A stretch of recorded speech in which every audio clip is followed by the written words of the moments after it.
میں ان کے لیے کہہ دوں گا کہ وہ اپنے دل میں بٹھا دیں، اگر گوئی کہ علی خاندان نظر بر خاندان مصطفیٰ کو، اگر تو فخر کرتا کہ میں فلاں چودھری فلاں چودھری، رسول اللہ کے خاندان پر کو دیکھ کہ اس کے برابر آ سکتا، کہ اس جیسا نہ پیدا ہوا نہ پیدا ہوگا۔ اور یہی حسن علیہ السلام فوت ہوئے۔ اب مدینہ میں دفن کا مرحلہ آیا، کس کس مصیبت کو رہے کہ حضرت عمر بن عائشہ رضی اللہ عنہ سے زندگی میں انہوں نے پوچھا کہ اماں میں نانا جی کے پاس دفن ہونا چاہتا ہوں، انہوں نے کہا بسم اللہ، آپ کا اپنا گھر۔ پھر کہا کہ حسین بعد میں ہی پوچھ لینا، شاید مروت میں کہہ لیا، بعد میں ہی پوچھا، انہوں نے کہا نہیں میرے لیے خوشی کی بات۔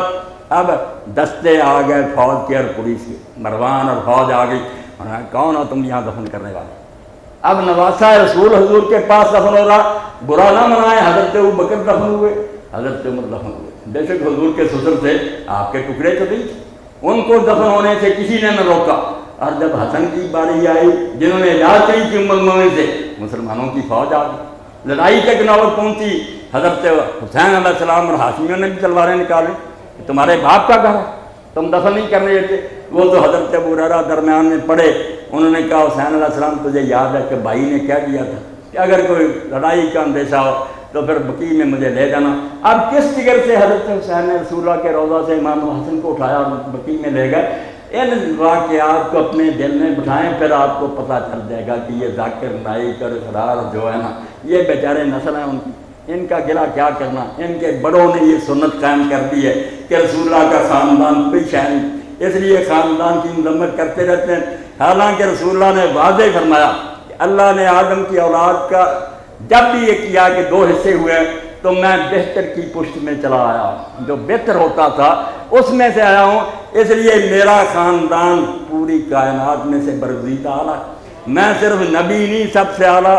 وہ جیسے مولانا احمد رضا خان بریلوی رحمۃ اللہ بڑی پیاری بات کی، خلق سے اولیاء، اولیاء سے رسول، اور رسولوں میں اعلیٰ ہمارا نبی۔ یہ چنے صفا جیسے ڈھیری میں سے چنتے نا، استفا کیا اللہ نے۔ اور یہاں جو اعتراض کرتے تھے اس کو کیوں چنا، اس کو، اللہ نے اس کا جواب دے دیا کہ اللہ یعلم ما بین ایدیہم وما خلفہم وإلی اللہ ترجع الامور۔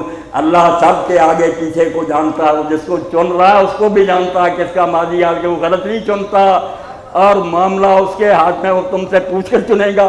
جس کو اس نے چن لیا اس کو تسلیم کرو، مومن رہنا ہے، اور اگر اعتراض کرو گے تو پہلے بھی اعتراض کرنے والے نابود ہوئے، اب بھی ان کے منہ میں خاک پڑے گی۔ وآخر دعوانا الحمدللہ رب العالمین، وصلی اللہ تعالی علی خیر خلقہ سیدنا و نبینا و مولانا محمد وعلی آلہ وصحبہ اجمعین ومن تبعہم بإحسان الی یوم الدین۔